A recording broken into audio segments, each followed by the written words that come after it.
Assalamualaikum warahmatullahi wabarakatuh. Perkenalkan, kami dari kelompok 4 dengan beranggotakan 3 orang. Nah, di sini kami akan mempresentasikan mengenai analisis laporan keuangan, khususnya pada materi analisis rasio nilai pasar dan pendekatan DuPont. Baik, langsung saja kita ke materi pertama. Jadi di sini saya akan memaparkan hasil analisis saya mengenai rasio nilai pasar. Sebenarnya apa sih itu nilai pasar? Nah, secara sederhananya sebenarnya nilai pasar itu ialah harga suatu aset atau harga saham perusahaan yang ditentukan oleh permintaan dan penawaran yang ada di pasar saham, yang ada di dalam pasar saham atau biasa kita sebutnya dengan bursa efek. Nah, pada rasio nilai pasar ini biasanya digunakan oleh investor untuk menilai nih apakah harga saham suatu perusahaan ini tergolong murahkah, wajar, atau justru terlalu mahal jika dibandingkan dengan kinerja keuangan realnya perusahaan tersebut, seperti laba bersih atau nilai bukunya perusahaan itu. Nah, pada nilai rasio pasar ini ada beberapa jenis rasionya. Nah, pada kali ini fokus bahasan saya akan membahas mengenai earnings per share atau EPS dan price to earnings ratio atau PER. Nah, baik, jadi pada bagian A yaitu EPS atau earnings per share atau dalam bahasa Indonesianya dikenal sebagai laba per saham. Nah, dengan jenis rasio ini dapat menunjukkan seberapa besar laba bersih yang dihasilkan oleh perusahaan untuk setiap lembar saham yang dimiliki oleh investor. Jadi, untuk cara mengetahuinya, kita dapat menghitungnya dengan cara memakai rumus EPS, yaitu laba bersih dibagi dengan saham beredar perusahaan. Nah, semakin tinggi nilai EPS yang kita dapatkan, semakin besar laba yang dihasilkan untuk setiap lembar sahamnya. Nah, sekarang mari kita bedah hasil analisis perhitungan laba per saham pada PT Perusahaan Gas Negara Tbk dari 3 tahun terakhir. Nah, pada tahun 2023 laba bersihnya sebesar 293 juta, 25 dibagi dengan jumlah saham beredarnya sebanyak 24,232 miliar menghasilkan EPS sebesar 0,012 per lembar sahamnya. Nah, pada tahun 2024 kinerja perusahaan membaik secara signifikan. Ternyata dengan laba bersih yang naik ke angka 339.427 dengan jumlah saham beredarnya yang tetap sama tiap tahunnya. Jadi mendapatkan nilai EPS yang ikut naik menjadi 0,014. Tapi pada tahun 2025, laba bersih perusahaan mengalami penurunan nih yang cukup pesat menjadi 215.364. Nah, dampaknya ke nilai EPS juga ikut merosot ke angka 0,009. Nah, jadi hubungan analisis ini bisa kita simpulkan dari data tersebut bahwa jumlah saham beredar PT PGN Tbk terpantau sangat stabil di angka 24,23 miliar lembar. Nah, oleh karena itu, naik turunnya nilai EPS di sini sepenuhnya itu dikendalikan dan dipengaruhi oleh fluktuasi laba bersih yang dihasilkan perusahaan setiap tahunnya. Baik, selanjutnya kita beralih ke jenis rasio yang kedua, yaitu PER atau Price to Earnings Ratio, atau dalam bahasa Indonesianya kita sebut dengan rasio harga terhadap pendapatan. Nah, jenis rasio ini kita dapat membandingkan harga pasar saham saat ini dengan laba bersih per lembar saham yang dihasilkan perusahaan. Nah, rasio ini kita dapat mengukur juga seberapa relakah investor membayar untuk setiap rupiah laba yang dihasilkan suatu perusahaan. Nah, untuk kita dapat mengukurnya, kita perlukan menghitung dengan rumus dasar dari PER, yaitu membagi harga per saham dengan laba per saham atau EPS yang telah kita hitung pada jenis rasio sebelumnya. Baik, sebelum kita menghitung, pada laporan PT Perusahaan Gas Tbk ini kita perlu memperhatikan bersama seperti yang terlihat pada PowerPoint, kita itu harus melakukan yang namanya konversi mata uang terlebih dahulu. Mengapa? Karena jumlah awal laba per sahamnya atau EPS-nya itu tercatat dalam bentuk dolar Amerika Serikat, sedangkan jumlah harga per sahamnya di dalam laporan perusahaan ini itu tercatat dalam rupiah. Maka oleh karenanya itu EPS dolar itu harus dikalikan dengan nilai kurs saat ini, yaitu 17.969 rupiah, agar satuannya itu sama menjadi rupiah.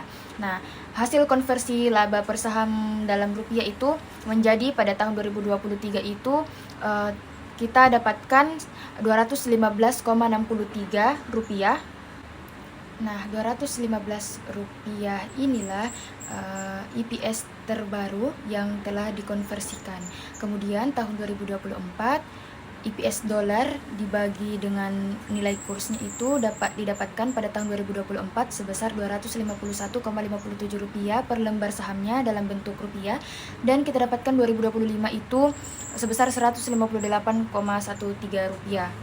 Nah, setelah disamakan mata uangnya pada PowerPoint adalah hasil perhitungan rasio PER PT PGN Tbk, di mana pada tahun 2023 dengan harga saham 1.130 dibagi EPS rupiahnya 215,62. Nah, didapatkanlah PER-nya sebesar 5,24 atau 5 kali. Nah, pada tahun 2024 dengan harga sahamnya itu naik ke 1.590 dibagi dengan EPS terbaru atau dalam mata uang rupiah yaitu 251,56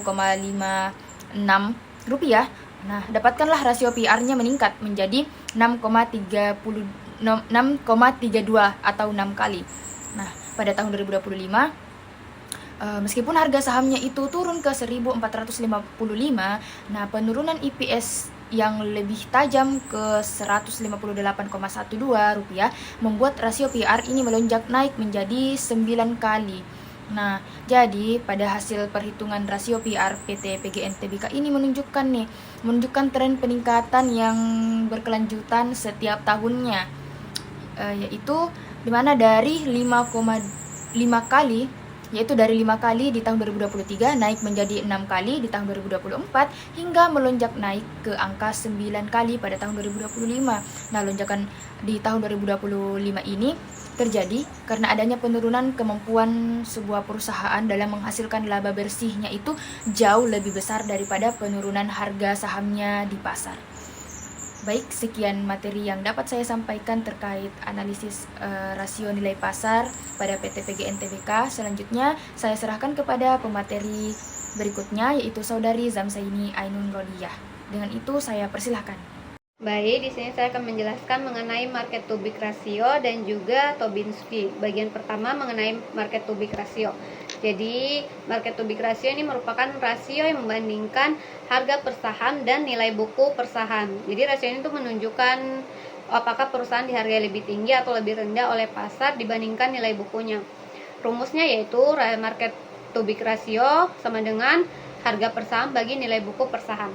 Pada tahun 2023, harga saham perusahaan ini sebesar 1.130, sedangkan nilai buku per saham sebesar 2.357. Jadi setelah dihitung diperoleh nilai market to big ratio sebesar 0,479 atau sekitar 0,48. Jadi nilai ini tuh menunjukkan bahwa pasar hanya menghargai perusahaan tuh sebesar 48% dari nilai bukunya, karena nilainya ini kurang dari 1, maka saham perusahaan ini masih tergolong undervalued atau dihargai lebih rendah dibandingkan nilai bukunya. Selanjutnya pada tahun 2024 harga saham ini meningkat menjadi 1.590 dan nilai buku per sahamnya itu sebesar 2.439. Hasil perhitungannya itu menghasilkan market to big ratio sebesar 0,652 atau sekitar 0,65. Jadi ini terjadi peningkatan dibandingkan tahun sebelumnya. Hal ini tuh menunjukkan bahwa kepercayaan investor terhadap perusahaan ini mulai meningkat sehingga harga sahamnya tuh mengalami kenaikan.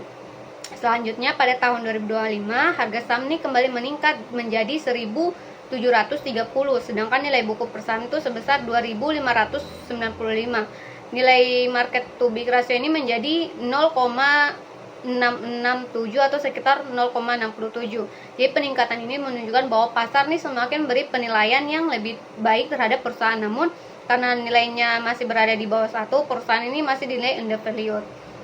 Selanjutnya adalah Tobin-Squee. Jadi Tobin-Squee ini merupakan rasio membandingkan total nilai pasar perusahaan dengan biaya pengganti aset perusahaan. Jadi rasio ini itu digunakan untuk mengetahui apakah perusahaan ini mampu menciptakan nilai pasarnya lebih tinggi dibandingkan aset yang dimilikinya.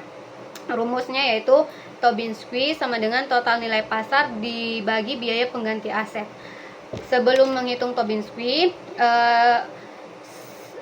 terlebih dahulu dihitung total nilai pasar perusahaannya dulu. Jadi pada tahun 2023 total nilai pasar diperoleh dari penjumlahan nilai pasar ekuitas sebesar 245,2 juta dengan total utang perusahaan sebesar 3,540 juta sehingga menghasilkan total nilai pasar sebesar juta. Pada tahun 2024 nilai pasar ekuitasnya itu sebesar 237,3 juta dan total utangnya itu sebesar 3,671 miliar, sehingga total nilai pasar yang diperoleh itu di angka 3,908 miliar. Dan pada tahun 2005 nilai pasar ekuitas itu sebesar 181,5 juta dan total utangnya itu sebesar 3,607 juta, sehingga total nilai pasar perusahaannya itu sebesar 3,889 juta. Berikutnya, biaya pengganti aset dalam penelitian ini diperoleh dari penjumlahan total ekuitas dan total liabilitas perusahaan. Nilainya itu di tahun 2023 di angka 6,5 miliar dan pada tahun 2024 di angka 6,4 miliar dan pada tahun 2005 di angka 6,232 miliar. Kita masuk dalam perhitungan Tobin-Swift. Pada tahun 2003 total nilai pasarnya itu sebesar 3,700 miliar dibagi dengan biaya pengganti aset sebesar 6,500 miliar, sehingga memperoleh nilai Tobin-Swift sebesar 0,57. Dan pada tahun 2024 diperoleh nilai Tobin-Swift sebesar 0,660. Nilai ini mengalami peningkatan dibandingkan tahun sebelumnya yang menunjukkan adanya peningkatan penilaian pasar terhadap perusahaan. Dan pada tahun 2005 nilai Tobin-Swift ini kembali meningkat menjadi 0,62. Hal ini menunjukkan bahwa perusahaan ini semakin mampu meningkatkan nilai pasarnya meskipun nilainya masih berada di angka 1. Jadi dari hasil tersebut dapat disimpulkan bahwa Tobin-Swift ini mengalami peningkatan dari 0,57 pada tahun 2003 menjadi 0,62 pada tahun 2025. Meskipun mengalami peningkatan, seluruh nilainya ini masih berada di bawah 1. Artinya nilai pasar perusahaan ini masih lebih rendah dibandingkan biaya pengganti asetnya, sehingga perusahaan masih memiliki peluang untuk meningkatkan nilai perusahaan di mata investor. Sekian dari saya. Baik, untuk pemateri terakhir yaitu Saudari Lutfia. Dengan ini saya persilahkan untuk memaparkan materi berikutnya. Saya atas nama Lutfia alias Istiqomah akan memaparkan hasil analisis kinerja keuangan perusahaan menggunakan pendekatan DuPont. Nah, apa sih pendekatan DuPont itu? Nah, jadi pendekatan DuPont adalah analisis yang digunakan untuk mengetahui faktor-faktor yang mempengaruhi profitabilitas perusahaan. Di mana melalui pendekatan ini kita tidak hanya melihat hasil akhir berupa laba atau persentase keuntungan, tetapi juga dapat mengetahui faktor-faktor apa saja yang menyebabkan kinerja perusahaan meningkat ataupun menurun. Nah, dalam analisis ini terdapat dua indikator utama yang digunakan, di mana yang pertama adalah return on asset atau disingkat dengan ROA. Kemudian yang kedua, return on equity atau disingkat dengan ROE. Nah, apa sih ROA itu? Jadi ROA ini adalah metode yang digunakan untuk mengukur kemampuan perusahaan dalam menghasilkan laba dari seluruh aset yang dimiliki. Di mana semakin tinggi ROA, maka semakin baik perusahaan dalam memanfaatkan asetnya. Baik, sekarang kita akan menganalisis laporan keuangan PT PGN dari tahun 2023 sampai 2025 menggunakan pendekatan DuPont. Analisis pertama adalah analisis ROA atau Return on Asset. Nah, rumus ROA itu adalah laba bersih bagi total aset. Setelah menggunakan pendekatan DuPont sama dengan laba bersih bagi total aset sama dengan laba bersih bagi penjualan kali penjualan bagi total aset. Nah, kita masukkan data-data pada tahun 2023 di mana laba bersih itu sebesar 376,6 juta, sementara total aset sama dengan 6,5 miliar, penjualan sama dengan 3,6 miliar. Kemudian kita masukkan dalam perhitungan menghasilkan laba bersih bagi total aset sama dengan 6%, laba bersih bagi penjualan sama dengan 10%, penjualan bagi total aset sama dengan 55%. Kemudian kita masuk ke tahun 2024, di mana laba bersih PT PGN sebesar 439,6 juta, total aset sama dengan 6,4 miliar, penjualan sebesar 3,7 miliar. Kemudian masukkan dalam perhitungan menghasilkan laba bersih bagi total aset sama dengan 7%, laba bersih bagi penjualan sama dengan 12%, penjualan bagi total aset sama dengan 59%. Kemudian pada tahun 2025, laba bersih PT PGN sebesar 346,6 juta, total aset sama dengan 6,2 miliar, kemudian penjualan sebesar 3,9 miliar. Kemudian dimasukkan dalam perhitungan masing-masing menghasilkan laba bersih bagi total aset sama dengan 6%, laba bersih bagi penjualan sama dengan 9%, penjualan bagi total aset sama dengan 64%. Nah, berdasarkan hasil analisis menggunakan pendekatan DuPont, nilai ROA perusahaan selama periode 2023 sampai 2025 mengalami fluktuasi, di mana pada tahun 2023 ROA perusahaan sebesar 6%, yang menunjukkan bahwa perusahaan cukup mampu memanfaatkan aset yang dimiliki untuk menghasilkan laba. Pada tahun 2024, ROA meningkat menjadi 7%, yang menandakan adanya peningkatan efektivitas perusahaan dalam menggunakan aset. Nah, kenaikan ini didorong oleh meningkatnya profit margin atau perputaran aset. Namun, pada tahun 2025, ROA kembali menurun menjadi 6%. Penurunan ini terjadi meskipun total aset turnover meningkat, karena profit margin justru mengalami penurunan. Nah, hal tersebut menunjukkan bahwa peningkatan penjualan belum mampu diikuti oleh peningkatan laba. Nah, secara keseluruhan, dapat disimpulkan bahwa tahun 2024 adalah periode terbaik dalam kinerja ROA perusahaan PT PGN Tbk. Sedangkan penurunan pada tahun 2025 menunjukkan bahwa perusahaan perlu meningkatkan efisiensi biaya agar aset yang dimiliki dapat menghasilkan laba yang lebih optimal. Kemudian kita akan menganalisis laporan keuangan PT PGN menggunakan analisis ROE, di mana analisis ROE ini rumusnya adalah laba bersih bagi total ekuitas. Setelah menggunakan pendekatan DuPont, rumusnya itu sama dengan laba bersih bagi total ekuitas sama dengan laba bersih bagi penjualan kali penjualan bagi total aset kali total aset bagi total ekuitas. Kemudian kita masukkan data-data pada tahun 2023 di mana laba bersih sebesar 376,6 juta, total ekuitas sebesar 3,5 miliar, sedangkan penjualan sebesar 3,6 miliar. Kemudian total aset sebesar 6,5 miliar. Nah, kemudian dimasukkan dalam perhitungan menghasilkan laba bersih bagi total ekuitas sama dengan 11%, laba bersih bagi penjualan sama dengan 10%, penjualan bagi total aset sama dengan 55%, total aset bagi total ekuitas sama dengan 186%. Kemudian pada tahun 2024 dimasukkan data-datanya yaitu laba bersih sebesar 439,6 juta, total ekuitas sebesar 3,6 miliar, penjualan sebesar 3,7 miliar, dan total aset sebesar 6,4 miliar. Kemudian dimasukkan dalam perhitungan, masing-masing menghasilkan laba bersih bagi total ekuitas sama dengan 12%, laba bersih bagi penjualan sama dengan 12%, penjualan bagi total aset sama dengan 59%, total aset bagi total ekuitas sama dengan 175%. Kemudian kita masuk ke tahun 2025, di mana diketahui laba bersih sebesar 346,6 juta, total ekuitas sebesar 3,6 miliar, total penjualan sebesar 3,9 miliar, total aset sebesar 6,2 miliar. Kemudian semuanya dimasukkan dalam perhitungan, masing-masing menghasilkan laba bersih bagi total ekuitas itu sama dengan 10%, laba bersih bagi penjualan sama dengan 9%, penjualan bagi total aset sama dengan 64%, dan total aset bagi total ekuitas sama dengan 173%.